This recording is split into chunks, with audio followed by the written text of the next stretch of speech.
Hey folks, I'm unboxing something I said I'd never do. Well, I'm not really, I'm just opening it up while I'm talking to you. It's package in the mail. Something guitar related that I think was going to really help me. So I'll show you what I bought. So you know it's electric. Yeah, probably guess what it is now, can't you? So I'm working in a tight space and I'm sanding a lot of saddles and other guitar parts. So what I decided to get was one of these little mini belt sanders for my desk workbench. I sold all my stuff when I left the US and came back to the UK.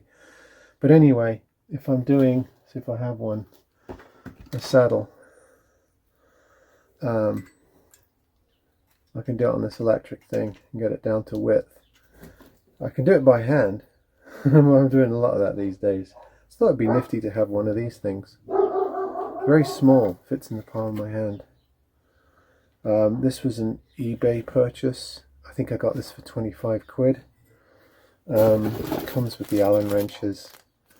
It's one of those sort of Chinese-made brandless things, but I figure it was little enough of an investment to where if it didn't work, you know, I wouldn't be out too much money.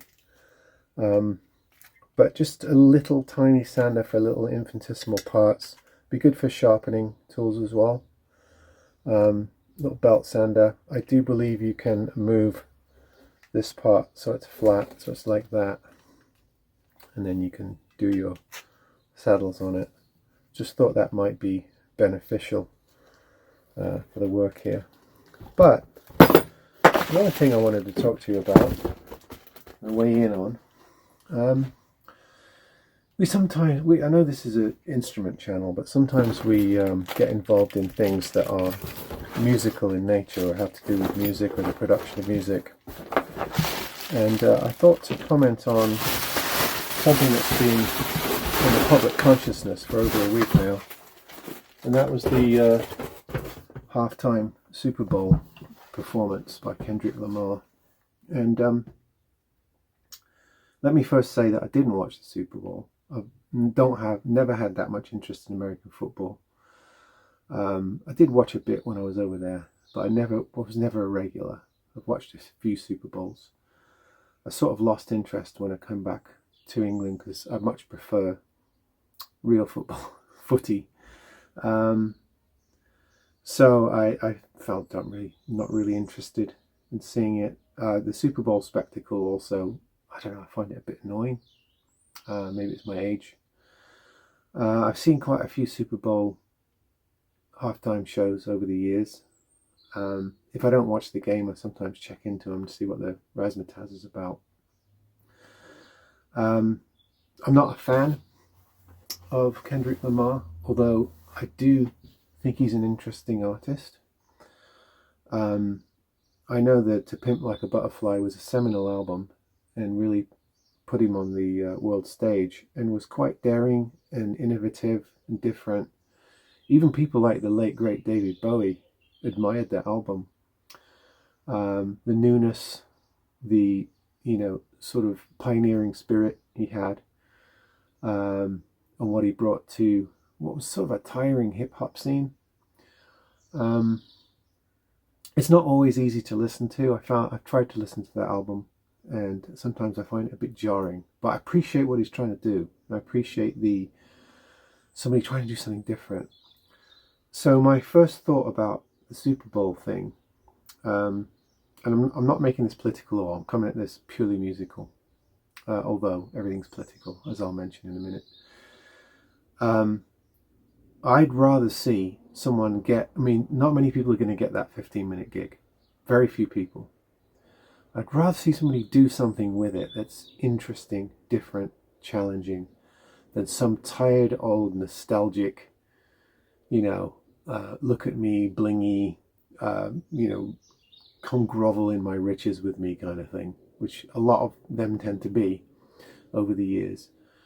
We've seen a lot of sort of tired old rock bands, propping themselves up and going back through the hits. It's never as good, is it? Not that that's a bad thing. Being my age, I'm not an ageist, and I like to see bands play well into their 50s, 60s, 70s, 80s, 90s. I think it's a good development that we've sort of taken some of the ageism out of rock and roll. It's an old man now, rock and roll. It's 100 years old. So, or 80 years old. So, a lot of the Super Bowl acts over the years leave me cold. They're rather narcissistic, braggy, showy, not much substance, and not much experimentation. Very little message other than look at me. I'd rather see this. I would. I'd rather see somebody try to do something, whether I agree with it or not, whether I like it or not.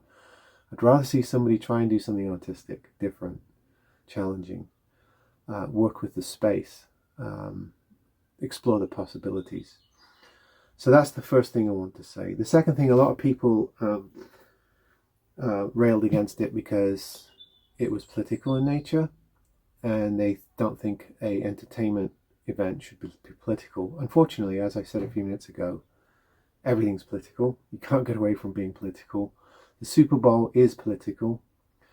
What the players do on the field, their antics, their religious gestures, people in the crowd, the fact that you had a sitting president at the game on the public expense is political. Some of the messages given out by the commentators. I mean, trying not to be political is political, isn't it?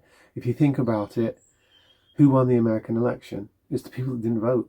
That's the largest bloc. It's the people that absolved themselves and said, all parties are the same, I'm not going to vote, which is rubbish, by the way. No two things are rarely identical in life. Those people are the largest bloc. And what's happened over the last few weeks are because of those people. The other two blocs that vote for either of the main two parties is a smaller group of people. So being apolitical is political. Or sort of absolving yourself or acting like you're above politics on some level is a political act, in my opinion. So you can't really, insist that things are apolitical, because things are always political and always will be, especially in a venue like that. Second thing I ran into was people saying they couldn't understand it. Well, that happens a lot at large venue events for me in any kind of music. I mean, if it's country, if it's rock and roll, a lot of times the acoustics or the enunciation of the lyrics is such that I don't catch all the lyrics. Most of us have televisions that can print lyrics anyway. Was it? You can turn it on. So there's no real excuse. And I could understand enough. I'm not a big hip-hop aficionado. I do own albums, but I'm not in the trends. I'm probably not up to date. For instance, back in the day I listened to Public Enemy.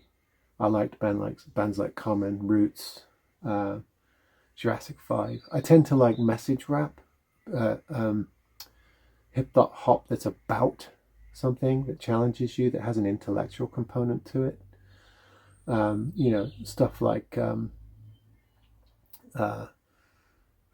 what's the name? Just went right out of my head. Who's the bloke that went Muslim, changed his name? Mustaf and Talib Kweli, that kind of stuff, where they're trying, it's about something, they're trying to challenge you, whether it's political, cultural, intellectual, it doesn't matter. It's going somewhere, it's trying to do something. It's not just saying, look at me, yo, I'm rich, I'm better than you, I get all the women, kind of thing. That bores me. I've never found that very interesting at all, even when I come across it in rock and roll as well. So I appreciate the fact that Kendrick was trying to do something intellectual. I got the message. I didn't get all of the symbolism right away, but I got enough. I thought some of it was quite obvious.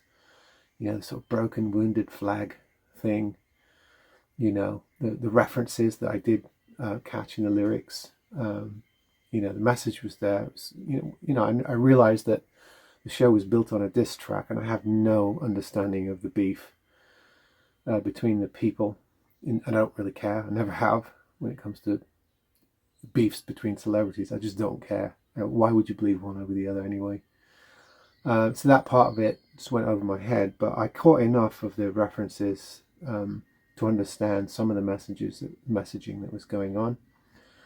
I've seen people railing over the fact that Serena Williams was involved doing a crip walk, I suppose is what it's called.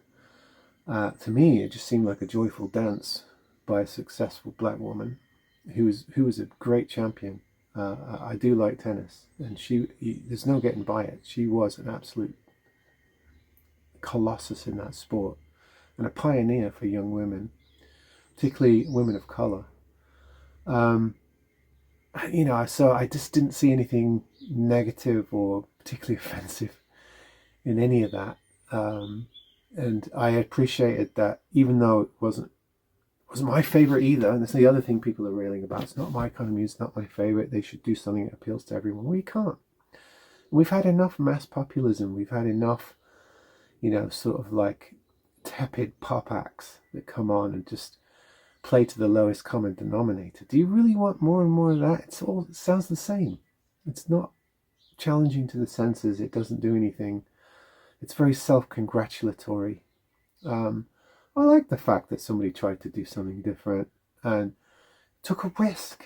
Could have played it safe and just gone for pure entertainment value, but actually tried to do something with the time, something that hadn't been done, something that would be analysed, something that would be scrutinised for years to come. And I admire that. It doesn't really matter if it's my kind of music or if I like it or not, or if I got every single reference or anything like that. I just appreciate the effort, the difference, the challenge. Some of the messaging I thought was, for me anyway, I'm not going to get into it, but I thought was relevant. And some of it I probably didn't get or didn't understand the full context of it, particularly the stuff around the beef between Drake and Lamar. I if the allegations are true, then obviously, I would rail against any pedophilia, but I don't know. So I don't get involved in that. I'm not really that interested in the arguments between celebrities anyway over the years. It's never really done much for me because, in the grand scheme of things, it's rather petty, isn't it? If somebody's done something wrong and the due process happens and they're found to have done it, fair enough. But, other than that, what people say about each other in the world of celebrity has little meaning, in my opinion, anyway. But anyway, I just thought it was an interesting sort of cultural event, the way that it seized the imagination of social media and the public for so long, and has completely catapulted Lamar's success in the charts and sales and stuff like that, even though in a lot of quarters it was branded as the worst performance ever. I don't know how you quantize that personally. I've seen some awful ones over the years. But anyway, I just thought it was interesting. Of course, let me know what you think and feel free to disagree. Keep it civil. I didn't go political on here. I was just talking purely musical, maybe a bit of cultural, and sort of marking the fact that there was politicism, but I didn't weigh in on, because I realised this is a guitar channel and not the place for that particular conversation. But this is music. This is a music channel, so I think it's relevant and worth talking about. And I'm interested in your views, what you have to say, how you found it. I got a lot of response. Maybe I'll do a video on it, on the Mary Spender video. I was surprised actually by some of the vehemence of the response I got. And I enjoyed reading all those comments, and I responded to as many as I could. I think all of them. So even though these videos don't get as many views, I enjoy doing them, and I enjoy the few of you that listen and do get back to me and do respond. It's important. Yes, we all love guitars. We all love guitar brands. But music is the umbrella behind it all, isn't it? So I don't want to lose sight of that. Anyway, folks, enough waffling.